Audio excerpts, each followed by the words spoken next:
efetivamente sim, coisas mais saborosas agora, com a pandemia.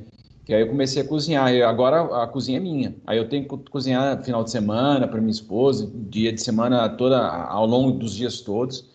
E eu tô achando ótimo, na verdade, porque a cozinha tem duas coisas. Tem duas coisas que são fundamentais para a coisa dar certo. Não, várias, né? Mas duas que eu acho importantes. Primeira, tem que ter o tempero, no sentido figurativo e também no sentido concreto. O tempero é muito importante, né? Temperar a comida. Né, Carol? Colocar o tempero. Você é o tempero, o sal, o tempero do mundo. Que é dar sabor para as coisas. Para que as coisas sejam saborosas. Então, eu acho que o tempero, quando eu consigo... Não é possível. Voltou.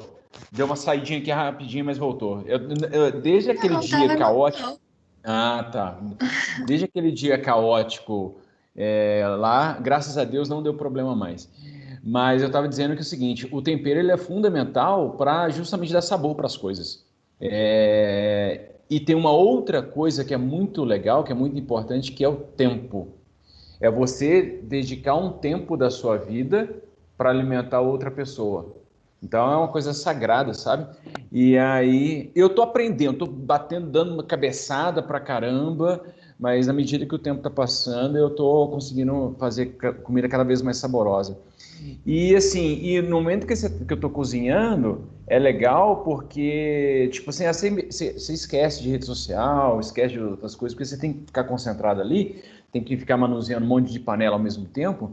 E eu tô achando ótimo isso. Vai estar sendo um grande aprendizado para mim, dentre outras coisas. Eu tinha combinado com vocês na sexta-feira e eu dei bolo em vocês. Eu dei bolo em vocês, vocês me desculpem, porque acabou que sexta-feira eu acordei cedo, eu tinha marcado um compromisso, mas só que eu não tinha escrito o que, que era. Aí quando era tipo mais ou menos 10 para as 8, que eu falei, meu Deus do céu, a aula com a segunda série. Vocês me desculpem. Aí o que, que eu fiz? Eu fui gravar um vídeo de mais ou menos uns 20 minutos. Porque quando a gente está tendo aula, a gente tem interação, eu paro um pouquinho e tal. E na videoaula eu falo direto. E aí falei mais ou menos uns 20 minutos, e aí eu cobri aquele período do diretório, que é a segunda convenção, que é quando os girondinos retomam o poder, e também do diretório. Eu vou retomar isso rapidinho, por acaso, se vocês não tiverem assistido. Se não tiverem assistido, assistam, que é importante, porque tem uma sequência didática lá. Mas aí, se vocês não tiverem assistido, eu vou falar aqui um pouquinho. Também aqui, só para recapitular, para preparar o terreno caótico, que é o período napoleônico. Mas espera aí, tá faltando gente aqui. Deixa eu só ver aqui quem está aqui. Tá faltando bastante gente. Ah, não. Ana Gabriela tá aí, Carol, Cristiana, Gabi, Henrique, Luana, Luísa, Luma, Raíssa, Vinícius. Quem que tá faltando? A Laura, eu acho. A Laura. A Laura não tá aqui, não. A Cris também, porque ela vazou, e agora ela voltou.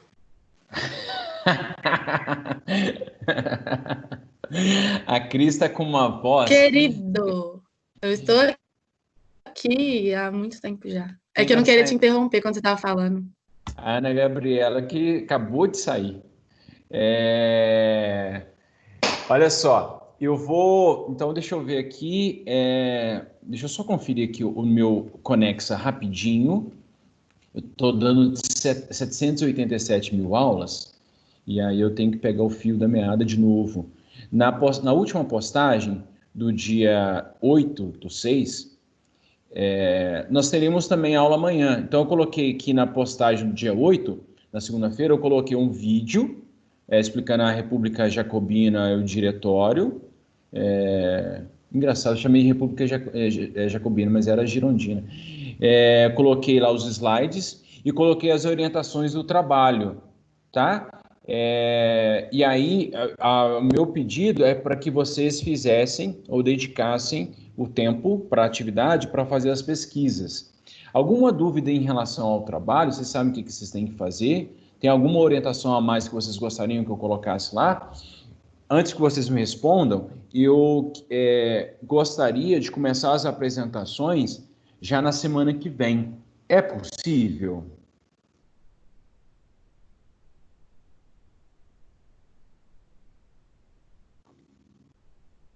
Silêncio no salão. Oi.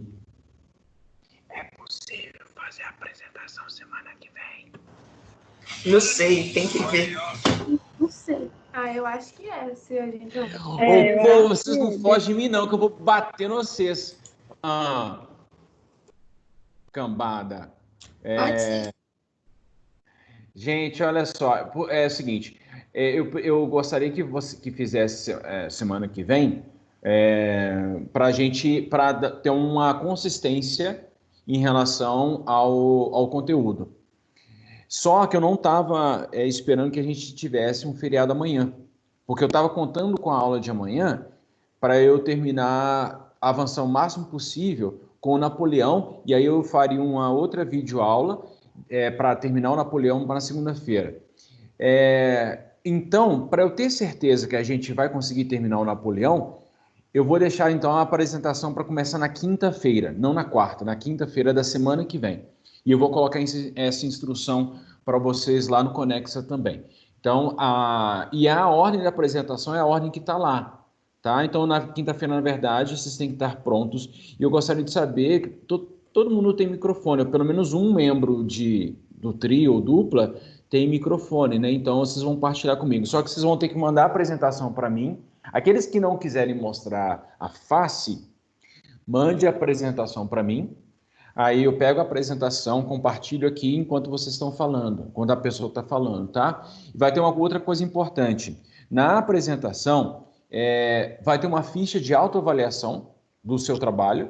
Então, a dupla, o trio vai se autoavaliar, o que fez, o que não... Enfim, aí vocês também vão me entregar isso, né? Para me ajudar na correção da atividade. Só que também, ao mesmo tempo, vão ter talvez duas pessoas, para avaliar a apresentação do colega.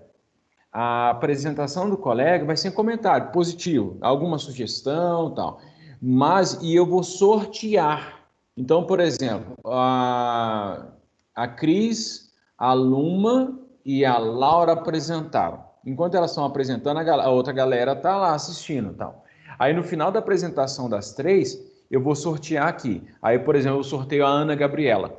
Aí a Ana Gabriela tem que fazer comentários sobre a apresentação. Então, todo mundo, eu vou sortear lá no Class Dojo, todo mundo vai ter que estar prestando atenção na apresentação do coleguinha para fazer a avaliação, tá? Porque senão o colega que está apresentando, vocês estão aí fugindo, tomando café, tomando suco, vendo série na TV, enquanto o professor está aqui falando para a tela sozinho. Ou o coleguinha está falando para a tela sozinho. Muito feio, muito triste isso, viu? Muito bem, moçada. Então, é isso. Na quinta-feira, então, portanto, começa a nossa apresentação. Na segunda-feira, eu devo colocar uma videoaula para complementar o que eu disser hoje. E na quarta-feira eu termino esse assunto Revolução Francesa / Napoleão. E aí, quando a gente começa as apresentações, aí tem um encadeamento perfeito. Beleza? Beleza. Então, eu vou compartilhar a minha tela com vocês. Se vocês tiverem alguma dúvida, vocês, por favor, me chamem. A Laura não chegou até agora, então talvez ela nem venha. Então, deixa eu ver aqui. Pode ser, beleza, pode ser. Beleza. Então, deixa eu compartilhar minha tela com vocês. A revolução. Deixa eu ver se é esse aqui o slide. A gente tinha parado mais ou menos aqui, ó, se eu não estiver enganado. Deixa eu ver só o que tem nos outros slides para saber. Não é isso, é isso aqui mesmo. Muito bem. Moçada, deixa eu compartilhar a tela aqui que eu esqueci de compartilhar. A dinâmica vai ser mais ou menos o seguinte: eu vou compartilhar por um tempo.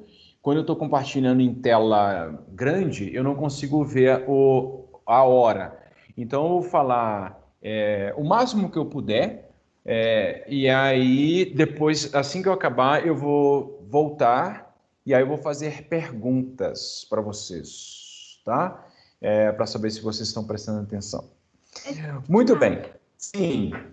Eu vou fazer uma pergunta que eu não sei se tem muito a ver com isso, mas é que eu estava lendo um livro sobre uma história que se passava pela Primeira Guerra Mundial e eles citaram muito as sufragistas, o movimento da sufragista. Nesse período também tinha esse movimento ou ainda não? Pois é, excelente pergunta, viu, Raíssa? Seguinte, não tinha. As mulheres, as sufragistas, surgiram no século de forma mais consistente no século XX. Na Inglaterra, na Europa de uma forma geral, mas teve um movimento muito forte na Inglaterra. Tem um filme, inclusive. Se você não tiver visto, veja. O filme se chama As Sufragistas. É muito legal esse filme. Bem, nesse momento da Revolução Francesa, não. A participação da mulher se dava de uma forma bastante coadjuvante, em termos de decisão. Em termos revolucionários, não. O que eu quero dizer é o seguinte, as mulheres foram fundamentais para o desencadeamento da Revolução, mas quando, no final das contas, era necessário tomar decisão, as mulheres foram alijadas, elas foram segregadas, elas foram descartadas do processo.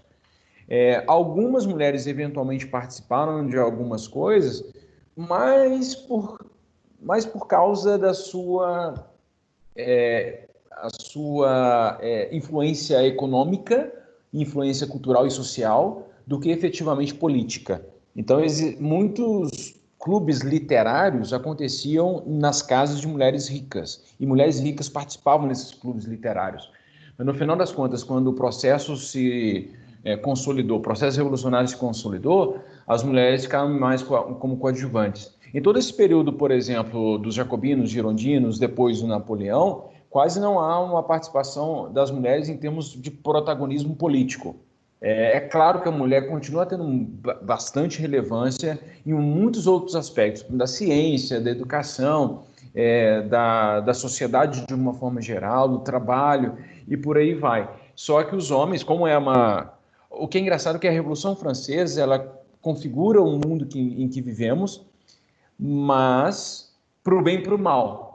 Para o bem, porque um monte de coisa legal surgiu, e para o mal, porque preservou determinados preconceitos. O entendimento dos homens naquele momento era de que a mulher, de fato, era inferior. E aí, portanto, não se cogitou a inclusão das mulheres como cidadãs, como sujeitos de direito. E isso atrasou bastante. E só no século XX, portanto, é que a mulher pôde ter as condições de lutar para melhorar, enfim, a sua vida e melhorar também a participação política.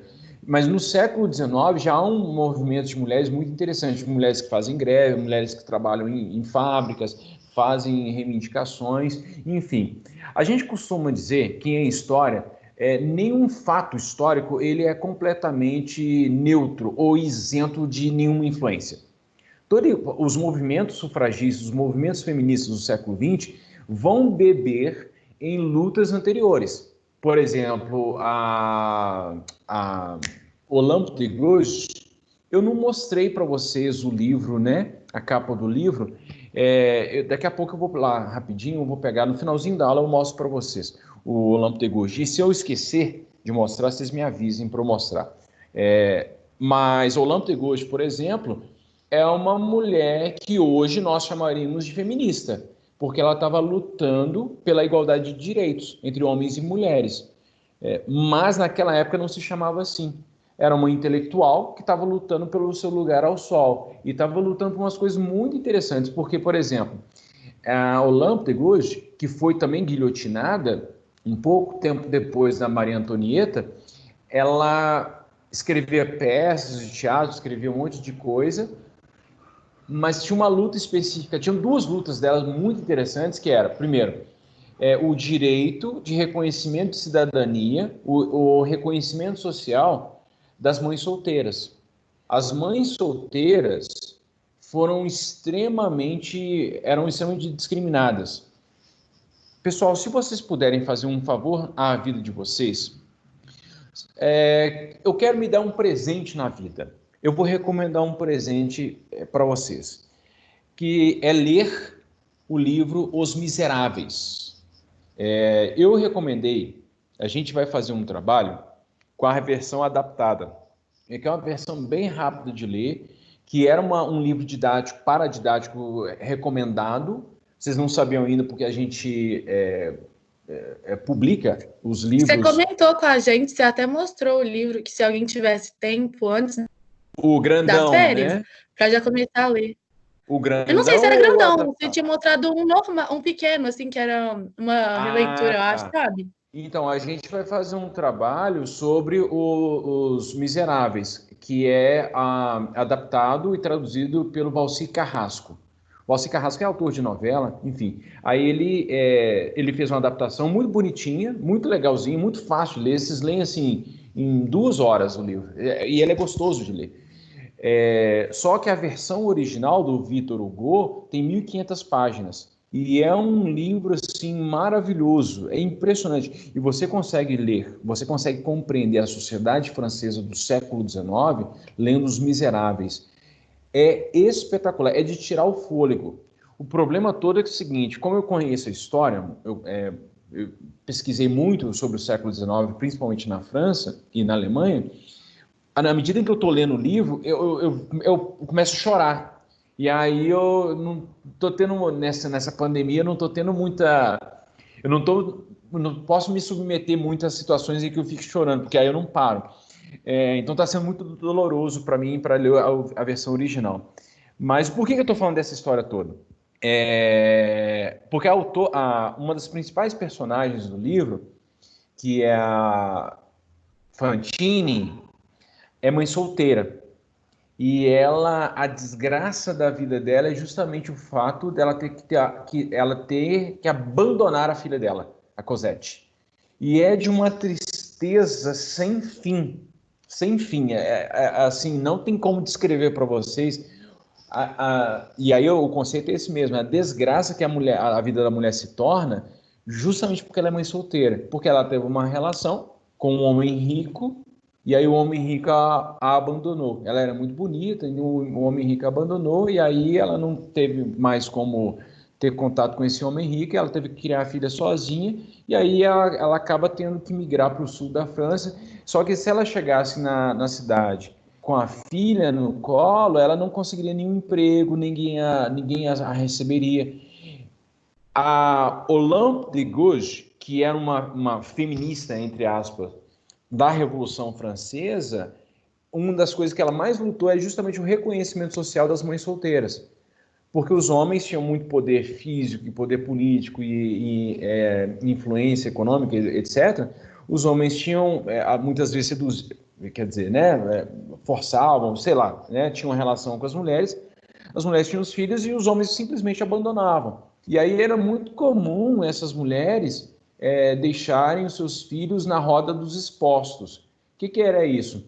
Quando a mulher percebia que a vida dela se tornaria muito degradada, ela pegava o filho e abandonava o filho.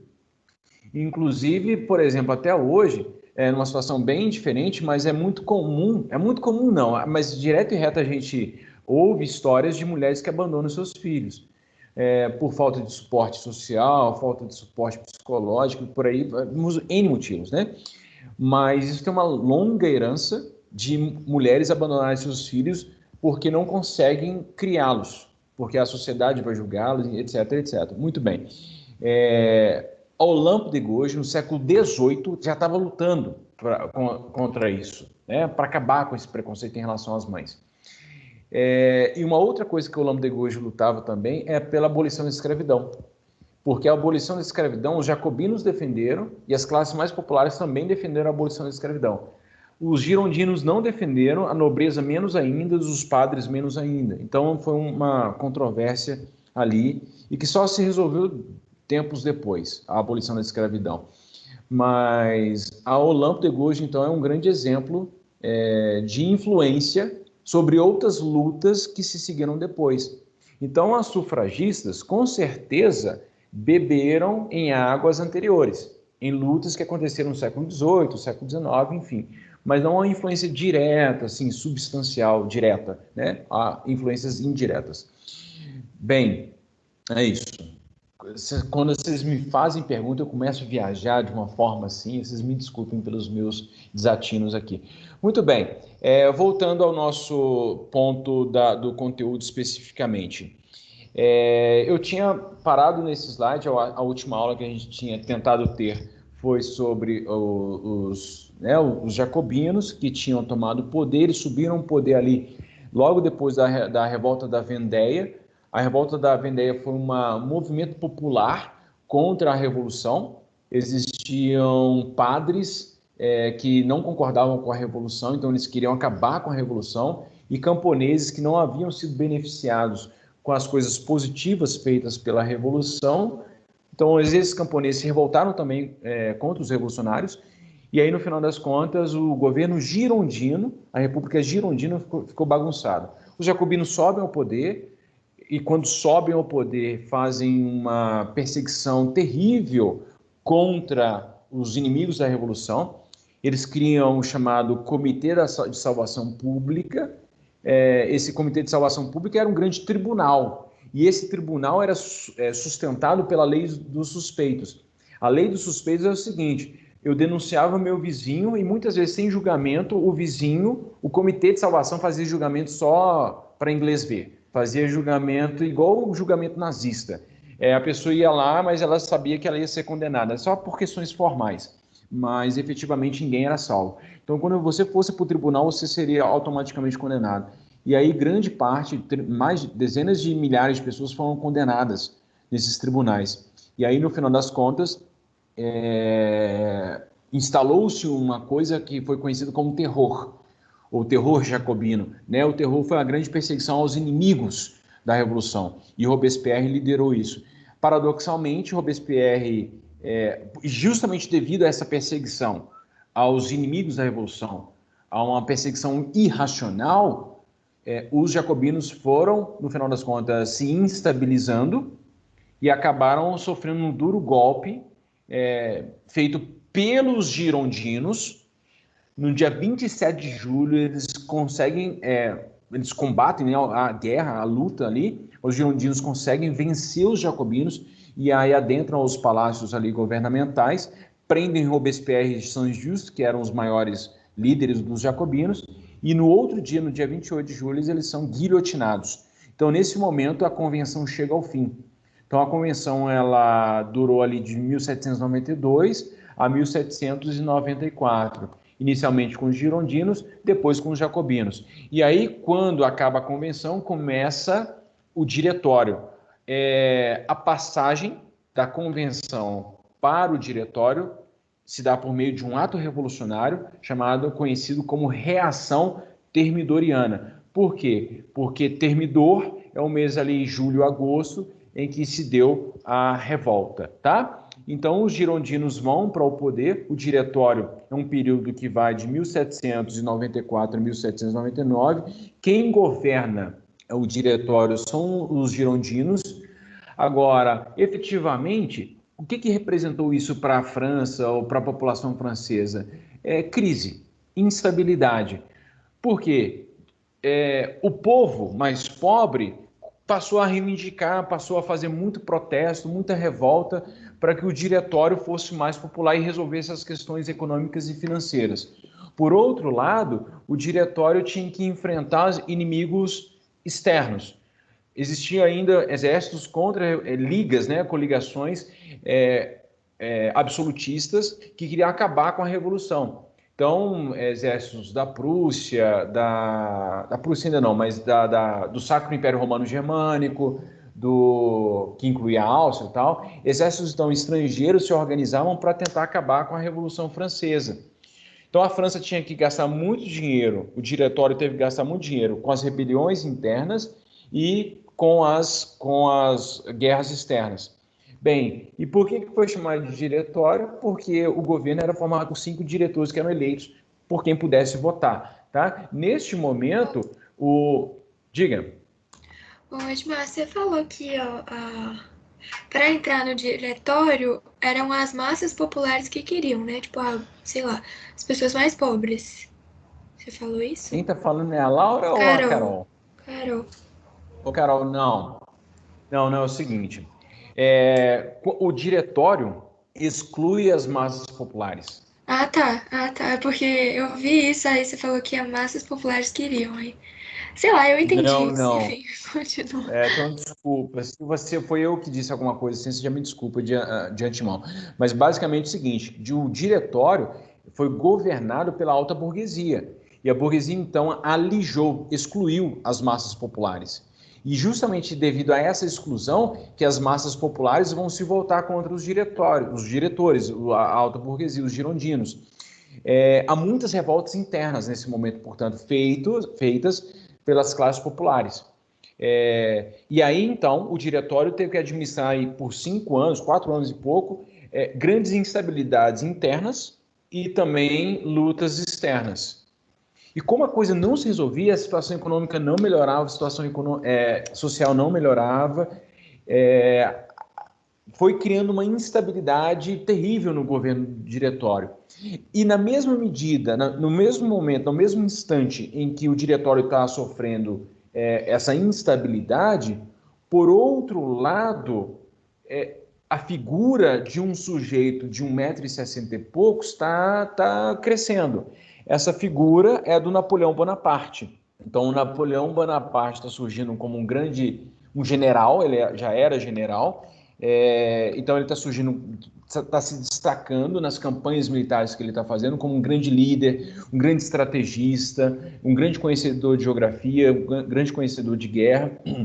Então, o Napoleão Bonaparte começa a ganhar destaque, enquanto o governo do diretório está instável, tá? Bem, o que o diretório fez de importante? Ele fez uma nova Constituição, ele revogou a Constituição feita anteriormente, em 1793, e estabeleceu 2 câmaras. Essas 2 câmaras que foram feitas serviu de exemplo para outras organizações políticas posteriores.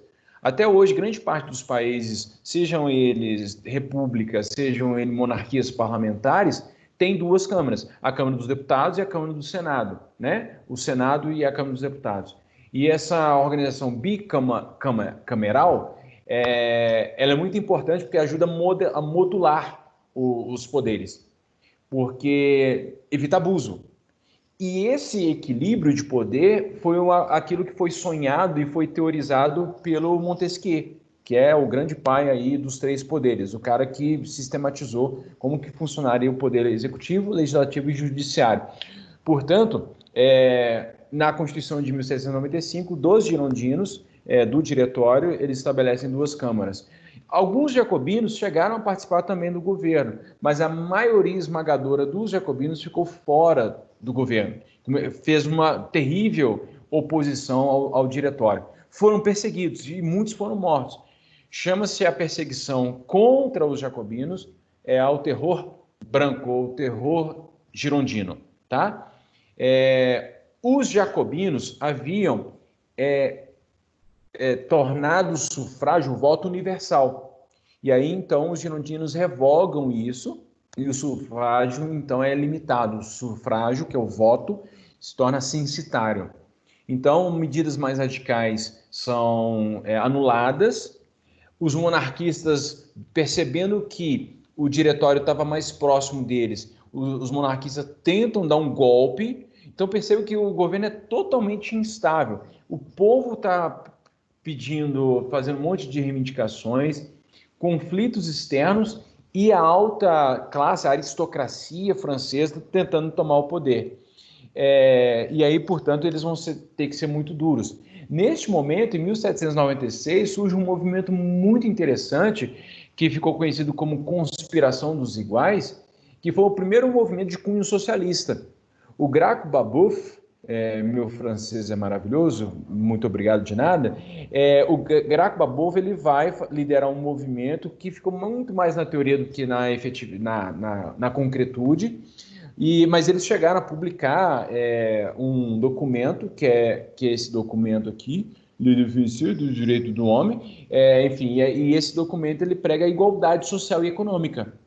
A diferença do socialismo: o socialismo é um movimento social, é um movimento teórico, filosófico, que surge a partir das ideias do iluminismo.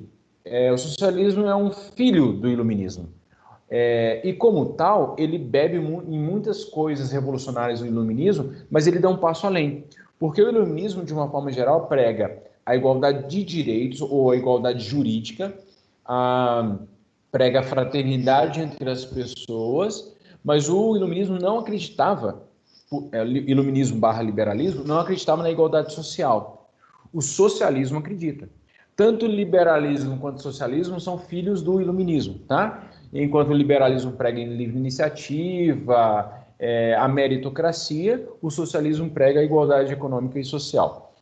Neste momento, por que surge esse movimento socialista do nada? Não surge do nada. Como o custo de vida aumentou bastante, lá na época dos jacobinos tinha a lei do preço máximo, a lei do máximo, que todo produto não poderia custar mais de um determinado, né, um preço. E nesse momento aqui acabou com a lei do máximo, e aí o custo de vida aumentou demais, a população começou a passar fome, e aí, portanto, eles pregam essa revolução. Obviamente, eles foram perseguidos, um movimento que não deu certo, eles não conseguiram tomar o poder, foram denunciados, os líderes foram perseguidos e mortos, e devido a essas instabilidades, o diretório passou a precisar cada vez mais do exército. Então, a inflação aumenta. Vocês estão ouvindo uma música? Deixa eu ver se vocês podem ouvir essa música. Peraí, cadê eu?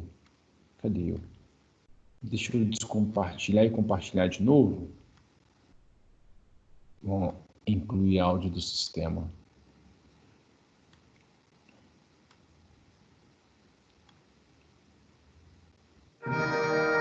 Vocês estão ouvindo essa música? Sim. Sim.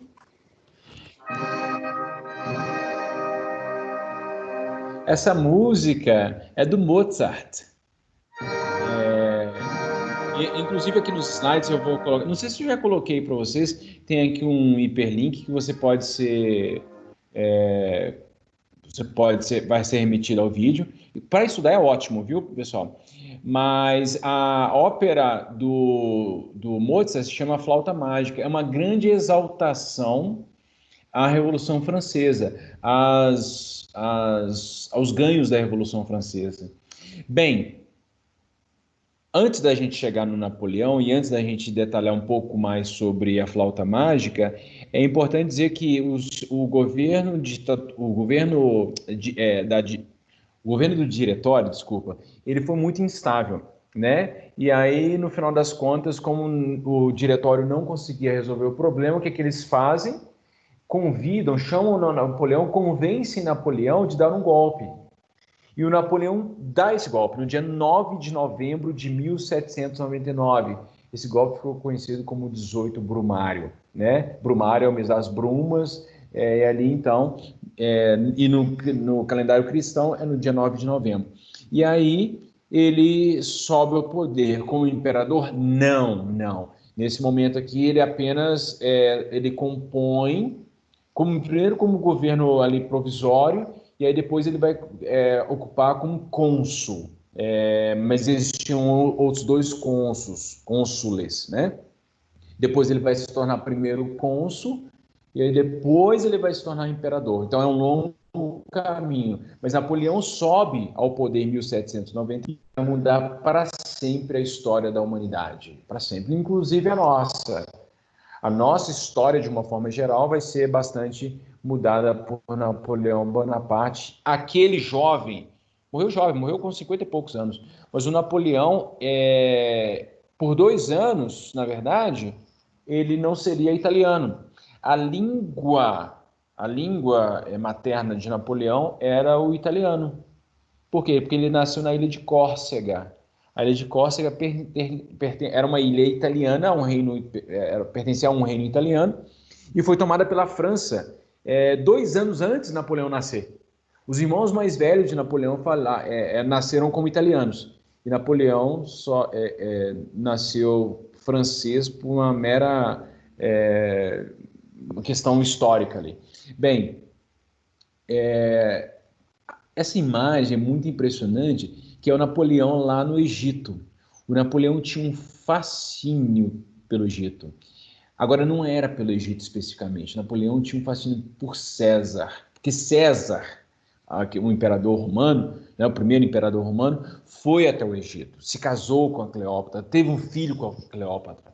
E Napoleão achava que ele era um imperador, ou seria um governante, então, como os grandes imperadores romanos. Então ele vai até o Egito nas suas campanhas militares aí, e Napoleão faz umas coisas muito interessantes. Ele leva múmias, pega múmias e traz para a França, e graças a uma das campanhas militares de Napoleão, se eu não estiver enganado, a uma campanha que ele fez em 1797, um dos caras que compunham a comitiva de Napoleão, um dos caras achou uma pedra, a pedra Roseta, num quintal de um camponês lá. A galera foi lá saqueando as coisas. Os europeus, quando descobriram o Egito, foi para saquear. Os europeus fazem isso, cara, vão até a África e saqueiam, destroem. Os europeus, cara. Ai, ai. Então, o Napoleão foi lá e aí tinha um cara da comitiva, achou uma pedra, a pedra Roseta, e a pedra Roseta tinha lá uma mensagem em hieróglifo, demótico e grego. A mesma mensagem escrita em 3 línguas. E aí, devido a essa descoberta, nós então começamos a desvendar os mistérios do Egito Antigo. Então foi fundamental, a gente só sabe muita coisa do Egito Antigo a partir da tradução da Pedra Roseta. E aí o Napoleão foi até o Egito, alguém pintou, fez essa pintura, eu preciso descobrir a autoria dessa pintura, dessa imagem aqui, ele olhando para a Esfinge. Porque a Esfinge, você sabe muito bem também, que ela foi construída depois das pirâmides, graças à influência grega, assim, depois que os gregos dominaram o Egito, porque originalmente só tinham as pirâmides, depois que construíram a Esfinge, né? Olha essa música, gente.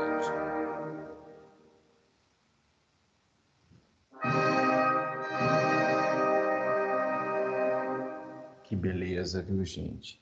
Gente, professor de história é cultura. O que vocês vão fazer, moçada? Vocês vão fazer uma breve pesquisa. Vocês vão fazer uma pesquisazinha. Gente, não é para ir, não. É só para fazer uma breve pesquisa, coisa rápida, e ter isso em mãos, porque eu vou colocar uma atividade específica na postagem da segunda-feira, que a gente não tem aula. Eu vou colocar lá uma atividade fazendo perguntas sobre a relação entre a flauta mágica e a Revolução Francesa e os impactos disso, tá? Então, anotem aí, por favor. Vocês estão aí, né? Anotem aí, por favor. Alguém tira print da tela, alguém tira foto, espalha aí no grupinho da sala essa atividade. Eu quero que vocês relacionem a peça, a ópera Flauta Mágica com a Revolução Francesa. Então, é para entender justamente os impactos da Revolução Francesa na cultura e na sociedade europeia. Como que a Europa viu a Revolução Francesa? Como é que ela entendeu? Quais foram os impactos da Revolução Francesa no mundo europeu? Tá? É isso. Então, basicamente é isso. Alguma questão sobre essa atividade? Oi. Não. É para que dia? Na verdade é o seguinte, essa pesquisa, vocês vão ter que estar com ela feita para segunda-feira, porque segunda-feira eu vou deixar uma atividade lá no Conexa, com essa relação. Então é só para adiantar, Não na é verdade. para não é para postar não, né? Não tem nenhuma postagem, é só para vocês entenderem a relação, porque aí a informação que vocês pesquisarem, vocês vão precisar dela para fazer a atividade. Eu vou fazer uma trilha no conhecimento sobre isso. Tá muito alta a música. Desculpa. Perdão, gente. Gente, me desculpa. Por que vocês me falaram? Perdão. De boa. Deixa eu compartilhar de novo aqui. Sai música. Saiu, agora saiu a música. Mas entenderam, né? Sim. Beleza. Então, só voltar aqui rapidinho. Volta aqui, meu filho. Volta. Essa imagem aqui é uma imagem muito emblemática, que é a imagem da coroação de Napoleão em 1804. E o que é interessante é o seguinte, o Napoleão vai repetir um ato do Carlos Magno. O que o Carlos Magno fez? O Carlos Magno, ele foi coroado, foi o primeiro cara que fez isso. Ele chamou o Papa, e o Papa o coroou. O bispo, na verdade, foi o bispo que o Carlos Magno chamou. E o Napoleão fez a mesma coisa. O Napoleão chamou o Papa foi até lá, a catedral, agora eu vou falar o nome, mas aí então o Papa fica com cara de tacho olhando para o Napoleão. Depois eu vou mostrar essa imagem em tamanho maior para vocês, mas o Napoleão toma a coroa das mãos do Papa. Ele vai coroar a sua esposa, esqueci o nome dela também, e vai se autocoroar. E aí, isso vai ser uma grande afronta à igreja. E a igreja falou, cara, esse Napoleão, ele é danado, viu? Ô moleque, safado, sem vergonha e pilantra. Mas aí, depois o Napoleão, percebendo que ele não poderia tretar com a igreja, porque ele já tinha treta demais com outros países, então Napoleão falou, não, pode ficar de boa aqui, igreja. Vocês podem continuar, as igrejas podem funcionar normalmente e tal. E aí o Napoleão, ele se reconcilia com a igreja e isso foi muito importante para ele, tá? O Napoleão é uma das figuras mais interessantes da história do Ocidente. Tinha um slide aqui, eu não sei por que ele sumiu.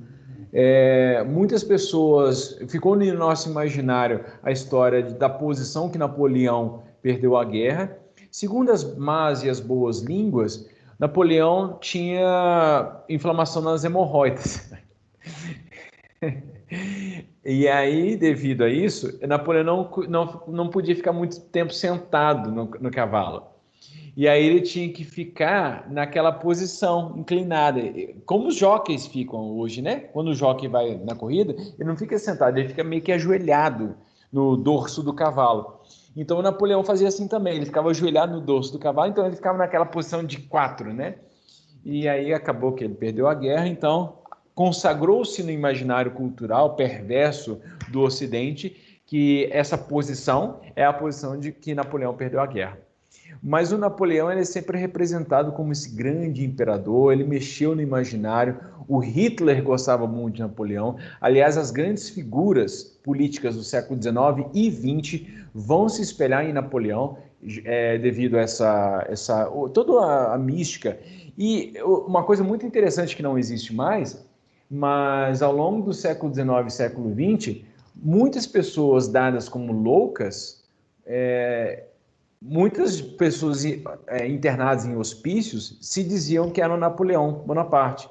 Depois eu vou mostrar para vocês um videozinho de um episódio do Chaves, do Chapolin, na verdade, que ele era Napoleão Bonaparte, explicando a Batalha de Waterloo na perspectiva do Chapolin. Muito engraçado. Enfim. É isso. Então, por enquanto, eu vou ficando por aqui, porque senão eu vou começar a introduzir um outro assunto e aí eu não vou terminar e eu não quero, enfim, terminar o negócio no meio. E aí, moçada, é o seguinte, com isso a gente terminou o período inicial da Revolução Francesa, de 1789 a 1799, tá? O Rosa, da primeira série, o João Pedro Rosa, da primeira série, ele me pediu para eu fazer uma linha do tempo, assim.